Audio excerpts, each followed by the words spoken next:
nga umubra kay Choy, puta sa akin pa kaya? Ano?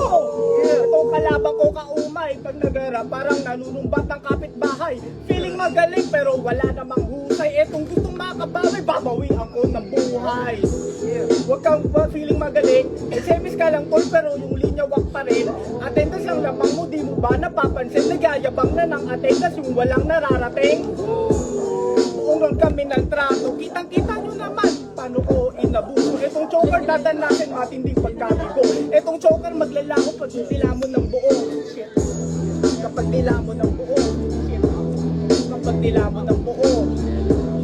Ano, nagulat ba kayo? Parang di magchuchok, dilamon ko nga ng buo. Di ba ginaya lang kita? Ganun pala pakiramdam maging tanga-tanga. Wala ka talagang kwenta, tangina. Nag-choke na nga ako sa battle tapos body magkapa. Ginaya pa ako ng step down, laglag sa tournament tapos asura sa net.